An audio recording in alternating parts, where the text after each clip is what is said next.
For most Black Americans, especially those in the South, the front porch isn't just part of the entry into the house. It is the place we enter community. It's not just the comfort or safety we experience there, but it's where we do some people watching and good reflection. On the front porch is where we tell the truth with a little sweetener and an awesome time along the way. We take what we learn and we act. On this episode, we discuss all things related to youth, education, community, and the politics of people.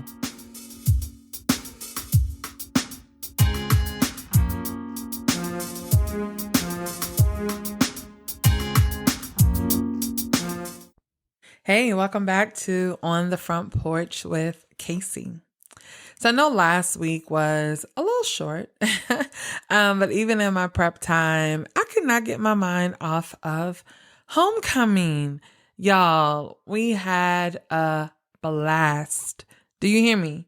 Had an absolutely wonderful time. Had one of my sissies, one of my god sisters, one of my best friends in the whole wide world, come to homecoming after having not attended for the last 4 years, really, even before the pandemic. And so it was really special to have her there. And we spent time together and we hung out with our other college classmates and friends. And so it was wonderful. And now we're back to the real world and back to reality. And y'all, it hit me like a ton of bricks. You hear me?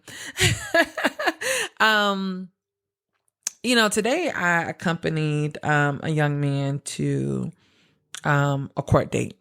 And y'all know I usually don't give specifics in terms of some of the work that I do on the podcast related to work with Hay and in the community. And so I'm going to break that just a little bit today because there are a couple of things that I want to discuss. I think for me, y'all know, and I've said this before, that this is a bit therapeutic for me as well, to be able to share, get my thoughts out, to really just bring to our attention things that we need to think more critically about, and even ways that we respond or react to things, especially things that we don't understand or things that we don't have a full breadth of knowledge around.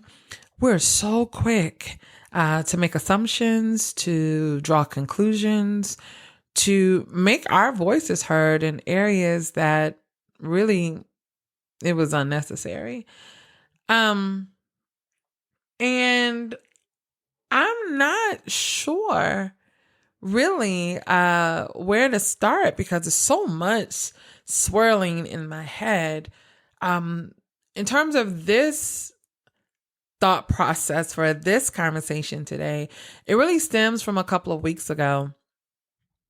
The Jasmine brand, which is a social media account primarily on Instagram, reposted one of the news clips from a couple of weeks ago. A couple of news stations, 3 actually, came out and covered the kiosk for Hey Hydrate and Help and Empower Youth being open.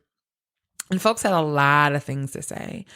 Some things were very, very hurtful to the point where I literally had to stop reading the comments because I'm like, how can people be so vile towards people that they don't even know, right? Like, and there were some people who were just erroneous in their assumptions, like completely wrong, like loud and wrong. Like, you don't even live here, right? This was the first that you heard of this story, and yet you had a lot to say about it. And I know that that is, par for the course, right? I've had to write these affirmations down on paper and text them to people who do the work with me to say, if we weren't doing anything, there wouldn't be anything for people to talk about, right? If we weren't doing anything, then people wouldn't have an opinion about it. If we weren't doing anything, right, there would be nothing for folks to hate on. But that doesn't sit well with me. Right? Just to know that people do that because they are unhappy with their own lives, that they would have a different course of action for what it is that we're doing. And I tell those people, if there's a different way to do it, go do it. It is simple as that. If there is a different way to handle what it is that we are trying to impact, then go and do it. There's room for us all. And I don't say that to be flippant. I don't say that to be sarcastic. I mean it. There are so many young people who need folks to look out for them, look after them, really help to guide them, mold them, mentor them, coach them, counsel them, that we need all the help that we can get. And if you can't find an organization to align yourself with in order to do that work, then go start your own. But I can almost guarantee that there is an organization, and it doesn't have to be the one that I lead, but there's an organization that could probably use your services, your perspective, your outlook. But go do something. I, take the stance now where I literally go and I start looking at people's posts, looking at their social media accounts, looking at their, their Instagram posts to see what is it that you do? Like, how do you spend your time? Right? So instead of me getting upset, because 8 times out of 10, y'all, the people who are talking are people who aren't doing anything, or they're doing very little. And so that gives me some comfort to know, okay, this is really, in a psychological sense, counter-transference. You putting on me stuff you feel about yourself.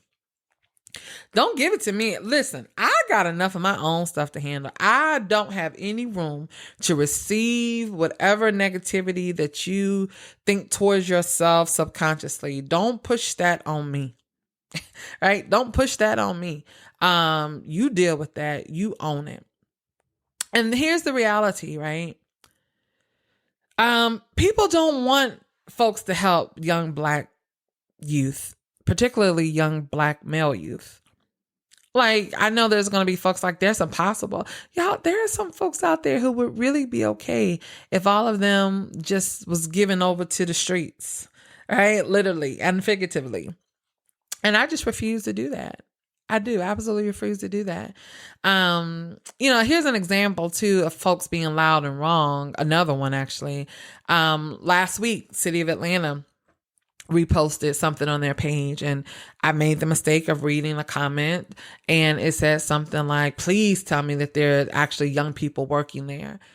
And instead of folks saying, hey, what are the hours, and doing some deductive reasoning, the majority of the hours that they're out there are actually during the time that these young people should be in school. So my response is, and I didn't type this, but I wanted to really, really badly.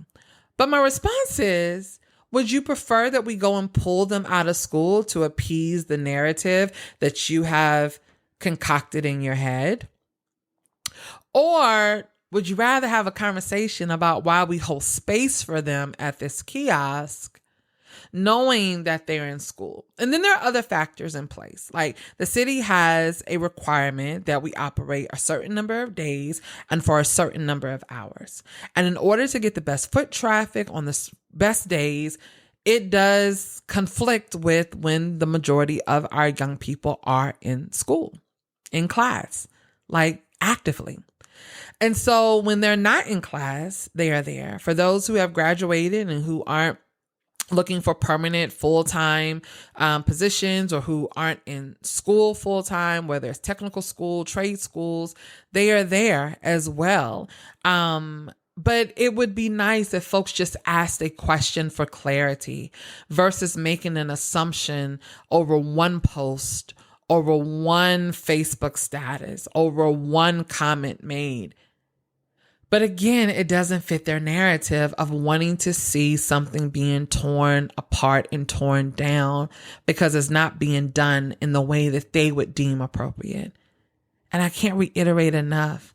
A lot of times those people aren't doing anything. Last night I started this off by saying that I accompanied one of the young men in our program to court today. And last night when I was talking to him, because he called and he realized that where he was not going to be conducive to him getting to court on time. And he called and he asked and he said, Miss KaCey, will you come pick me up so that I can get home so I can be ready for the morning? Sure. I tell them all the time that I'd rather for them to reach out and to ask for help than to do something unwise and then it causes more trouble and more problems. And if I'm honest, I would love to be able to pick up the phone and call someone to say, hey, you're on call tonight. Can you go see about this young man? Can you go pick him up? And then can you accompany him tomorrow morning to court? But contrary to what people believe, this organization is still solely being run both administratively and programmatically by two people. And it's a lot for us to do. It's a heavy lift at times. So I went and I picked them up and we had a very long, direct, not made for TV conversation about life choices, about decisions, about understanding that your environment, your physical environment does not have to dictate your circumstance. Being aware of all of the opportunities that have been presented. And when you choose not to make a decision around those opportunities, they go away. And then you are left to fend for yourself and you feel like you're out there by yourself. When the truth of the matter is you're not. You made a choice that now allows you to feel this way when it's still not the reality. And so we had that conversation last night. And on my way home, I'll be fully transparent, right? There's no point lying. On my way home, I began to cry. And it wasn't one of those ugly cries that I've done in the past over these boys, but it was a cry because I really felt like I had let them down, that I had done a disservice to them, because I hadn't yet figured out how to fix it for him or any of them, really. And then I got very upset with myself because I feel like I dropped the ball, right? I feel like my prayers weren't targeted enough. I felt like, I wasn't praying often enough over them. I wasn't calling their names specifically in my prayer time. I wasn't being intentional about how to spend time because I've gotten caught up in the busyness of the day, right? From running an organization administratively, still trying to figure out how to facilitate programming, building relationships, trying to fundraise, begging people for money. That on top of the fact that I am finishing coursework for my Master of Divinity degree and launching another new business at the same time and participating in 2 different leadership development cohorts. It's a lot happening. It is a lot happening. And I can't do it all, right? But in that moment, I felt like, but there was still something left to do. And so I made a post. I made 2 posts back to back. And the first post that I made was that I don't profess to be able to save them all. I never have. I never will. That's not my job. I'm not God, right? But I will keep trying until I can make an impact in their lives enough to empower them to save themselves. And that's important for me to remember, and it's important for them to know that it is not Miss KaCey's job to come in and put all the pieces in the perfect places so that life is easier for them. It is to give them the tools necessary for them to understand how to put those pieces in place so that they are able to make life easier for themselves, right?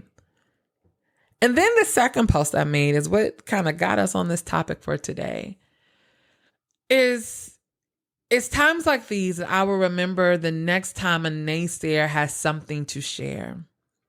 I can almost guarantee they are not leaving their middle-class homes at 10 p.m. to go see about a young Black youth who calls asking for help. Now, young and youth is redundant, but again, it was like 11 o'clock at night, okay? So instead of getting in my feelings about folks who can't see, in quotation marks, the work being done, I will just remind myself it's because they can't see, in quotation marks, past their own limitations and inability to do something. And I meant that. I meant that because it is not required of me to have to prove to people who have never volunteered for this organization, have never learned the names of any of the young people that we serve, have never made a donation to the work that we do, have never said anything kind about the work, about me. There are a couple of folks literally, I think, sit and wait for my name to pop up on Facebook so that they can have something derogatory to say, or for them to plant a seed in somebody else's mind that is negative. And they've never even had a one-on-one conversation with me. If I was somebody different, I would take joy in that. Because it means that there's something about my spirit that is pure, that is intentional, that is irritating the hell out of your nasty spirit. Because how do you say something negative about someone and the work that they are engaged in when all they're trying to do is help our people, help community, help youth, help the least of these, help those who, don't always make the right decisions, but the right decisions weren't made for them either. Some of them are 14, 15, 16 years old. I don't expect for them to know how to get it right each and every time. And if the people around them aren't getting it right, then the chances of them figuring it out on their own are slim to none. But yet you have something nasty to say. You have something derogatory to say. And this is why you should be careful about what you post and what you make public on your public social media channels, because I don't see you doing anything. And you could very well be. And you're just choosing not to broadcast it. And that is fine. There's a lot that we don't broadcast either. There's a lot of sleepless nights that I experience because I didn't get to bed till 2:00 in the morning.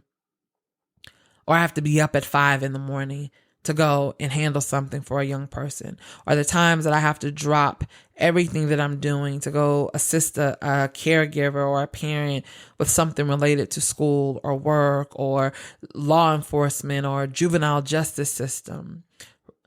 That on top of everyone else clamoring for time for me to have to prove to them once again why the work that we do is worthy enough to be invested in. I took this on not because I wanted to, but the work that I do in community and the work that I do with young people is very much attached to my calling in ministry. And I think that is also why I take this so personally and why it hurts immensely when people who are not even willing to have a conversation with you have summed up your whole intentionality, right? Can make a case for why something isn't right and why something is wrong and poking holes in every single thing. Because it's tied to my very being. It is tied to my purpose. It is tied to my vocation. It's tied to my call. I enjoy speaking. I enjoy speaking from pulpits. I enjoy speaking from podiums. I know what I'm gifted in, right? I used to be really, really upset because I couldn't sing the way I wanted to, and I couldn't paint, I couldn't sew, I couldn't do graphic design, I couldn't play an instrument, right? I couldn't do these things that could be easily monetized. So I started to doubt the gift that I have. But I realized that my gift is tied to me having to help change the narrative that community, even ours and globally, have when it comes to Black youth in urban areas, particularly impoverished communities. I'm a storyteller. I get that from my daddy. I am a wonderful orator. I get that from my mama. Right? And putting those two things together, it is something that gives me joy when I can see it click for people, when I'm teaching, when I'm facilitating, when I'm speaking, when I'm preaching, when I'm praying, when I'm encouraging people. And it's going to be this gift that I have that's also going to help unlock purpose and destiny in the young people that we serve. So I say that to say this. Use what you have and ignore what everybody else has to say. That's the reality of it. Use what you have and ignore what everyone else has to say. But learning to ignore what someone has to say when they are ill-informed and ill-intended requires you to have some thick skin. And that is something that I am actively working on, believe me. It's not as thick as I'd like it to be. I really want to be able to walk through this life and not really care what other people think. That's not true. I do want to care what people think. Not so much that it causes me to make decisions that aren't good for me, but I don't want to miss out on things or not make decisions solely because I care about what other people think. Because we don't live in this world and in this society alone.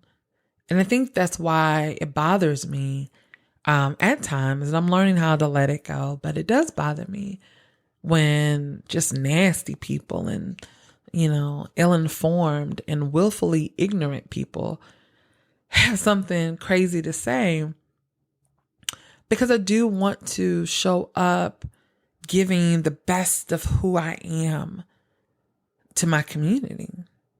And that includes some of them. And so as I kind of carry over the theme from last week to today, around ego, right? And we had talked last week that ego can be good and bad. It depends on how you use it, right? Using ego as a tool.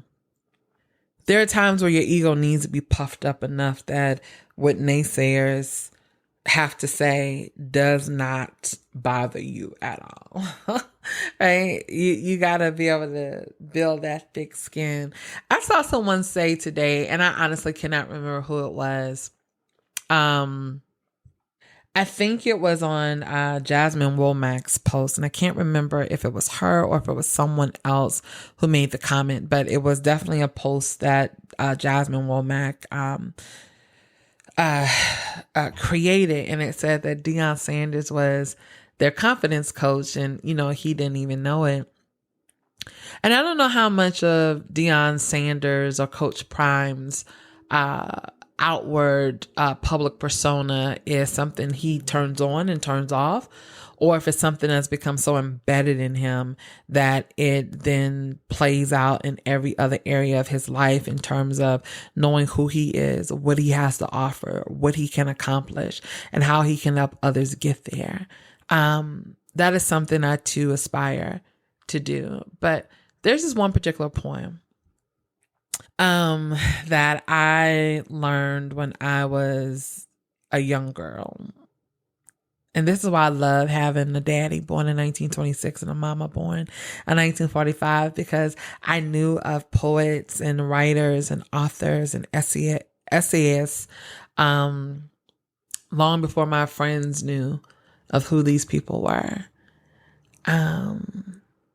And so the poem that I would read over and over to myself when I needed that boost of confidence was a poem written by Nikki Giovanni. And it's entitled Ego Tripping. And it goes like this. I was born in the Congo. I walked to the Fertile Crescent and built the Sphinx. I designed a pyramid so tough that a star that only glows every 100 years falls into the center, giving divine, perfect light. I am bad. I sat on the throne, drinking nectar with Allah. I got hot and sent an ice age to Europe to cool my thirst. My oldest daughter is Nefertiti. The tears from my birth pains created the Nile. I am a beautiful woman. I gazed on the forest and burned out the Sahara Desert. With a packet of goat's meat and a change of clothes, I crossed it in 2 hours.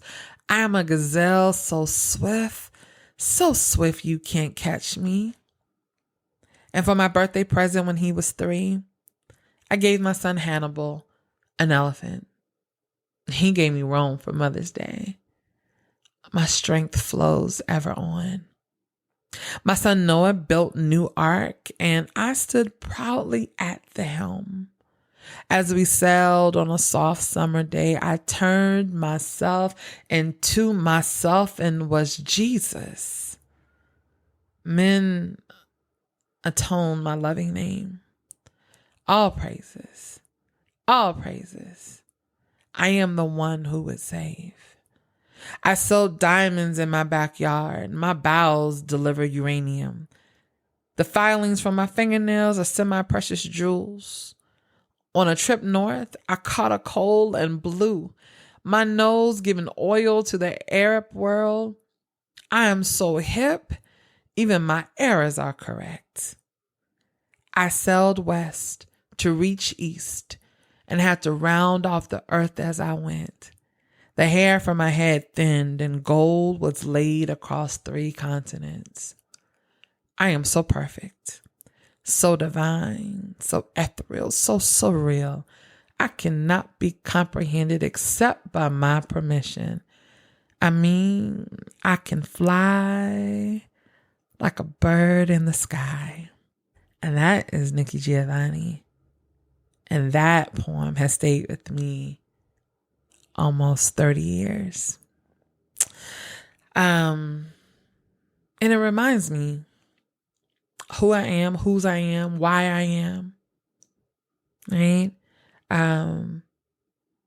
It reminds me that I am fearfully and wonderfully made, that I am made in the image of my Creator, that as a Christian, I do believe that Jesus commanded me to do even greater than what he did when he walked this earth. But that's not to say that it's my job, right, to then save those who don't want to be saved. And that also includes the young people that we serve. But I want you to be encouraged too. I want you to remember that if they're not talking, you ain't doing nothing. It really is that simple. I'm kind of talking to myself right now again. Because if I was just sitting at home, twiddling my thumbs, right, working on things that only served me, there would be nothing for anyone to talk about. The goal isn't perfection. The goal is to get something done. And we're not going to get it done in a way that everybody else deems appropriate or a way that everybody is going to applaud. Because y'all, there are some people, their life's purpose is to be antagonistic, to be vile, to be destructive, right? To be divisive. That is their sole purpose. It's almost like they're little minions working for the other side. They don't know any better. They don't know what else to do. They don't know how else to respond other than to respond in a way that creates some level of negativity, when a lot of it could be squashed with just a quick conversation and asking of a question. So I encourage you, if you're someone who has spewed negativity without all the facts, stop. Let's just start there. How about you just don't do that, right? At the very least, ask a question. I've done that before. I've had visceral reactions to things I've seen. We all have them. But do you have the discipline enough to say, oh, what, before these Twitter fingers get to going, let's ask a question first. And I've done that. Say, hey, I have an immediate opinion, but I don't want to share it yet because I feel like I don't have all the information. Can you share a bit more about the details? Or I may ask a very specific question. And sometimes my opinion changes. Sometimes my opinion stays the same. And sometimes I'm like, oh, well, I ain't got nothing to say on this at all. Right? So my suggestion, my encouragement to you is to stop and ask. Simply ask a question. And like I've said before, and I will continue to say over and over again, if you don't have anything nice to say, don't say anything at all. Now, most of us learn that from our grandmamas or our aunties or our mamas or some older lady at church or some of the older women down the street. Somebody told you in your life, you don't have anything nice to say. Don't say anything at all. Now, some people it's like, oh, well, I'm going to say what I want to say. That's not always right, y'all.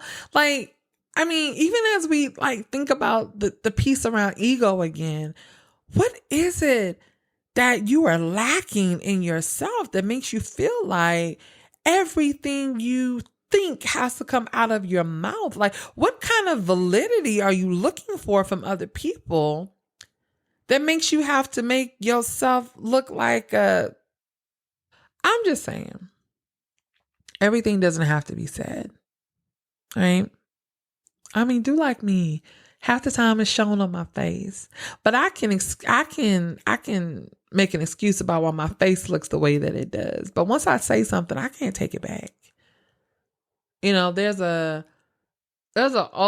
old fable, an old anecdote that says something to the effect of, it's better to remain quiet and be thought a fool than to speak and remove all doubt.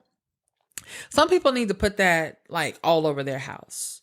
It is better to be quiet and let people think that you don't know nothing, that, you know, let them think that you're a fool versus speaking up and then removing all doubt. Yep. That one right there knows nothing. They are seeking attention. They are looking for some validity in it. And for those who are deep, it also is in Proverbs 17, I believe. And it says something to the effect of, even a fool is thought wise if he keeps silent, and is discerning if he holds his tongue. Even a fool, when he holds his peace, holds his word, is counted wise, and he then shuts up the mouths of an esteemed man of understanding. Basically, even if you are a fool, you are still wise if you know enough to keep your mouth closed. You got to know when to hold your peace. PEACE and PIECE too. You gotta know when to hold your peace. Okay. You gotta know when to hold them, when to fold them.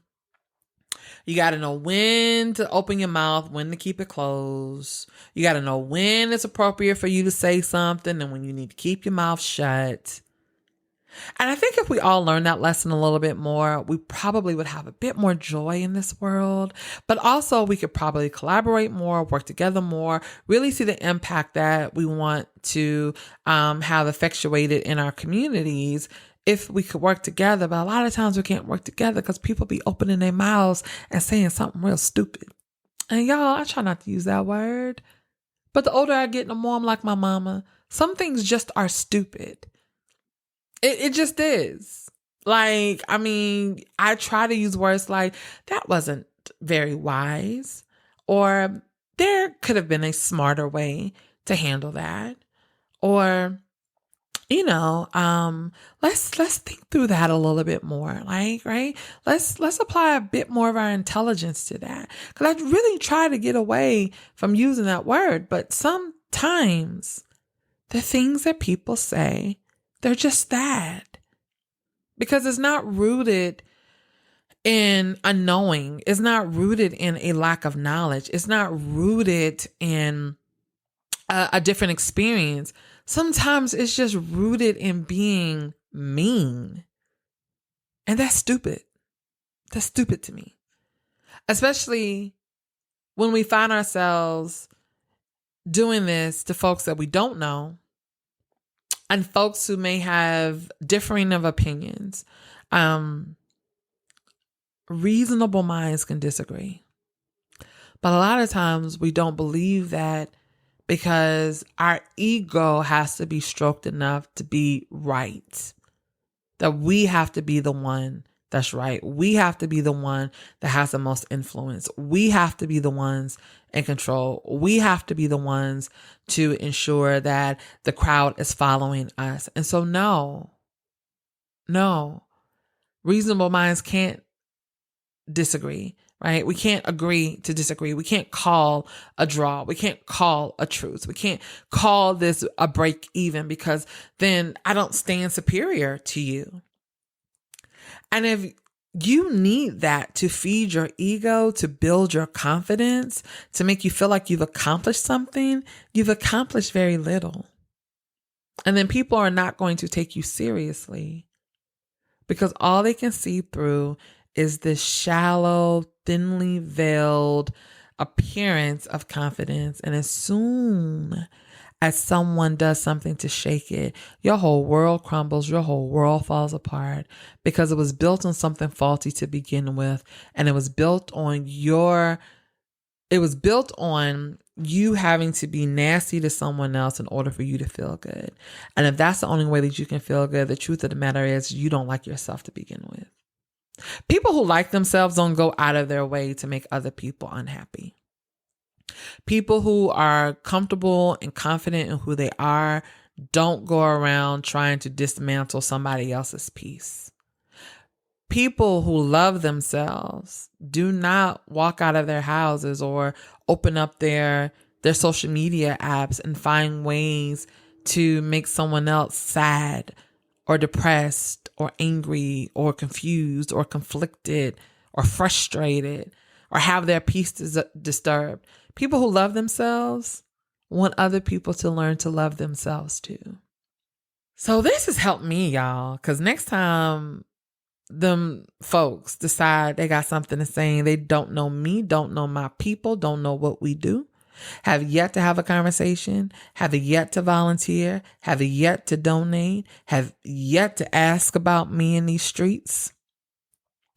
Better yet, they haven't done a thing other than talk. I'm just going to remember that maybe they deserve a little bit of empathy. Clearly, they're having a hard time finding peace in who they are.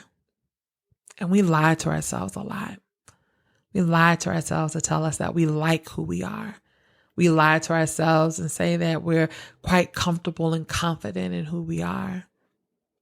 And that is us trying to convince ourselves.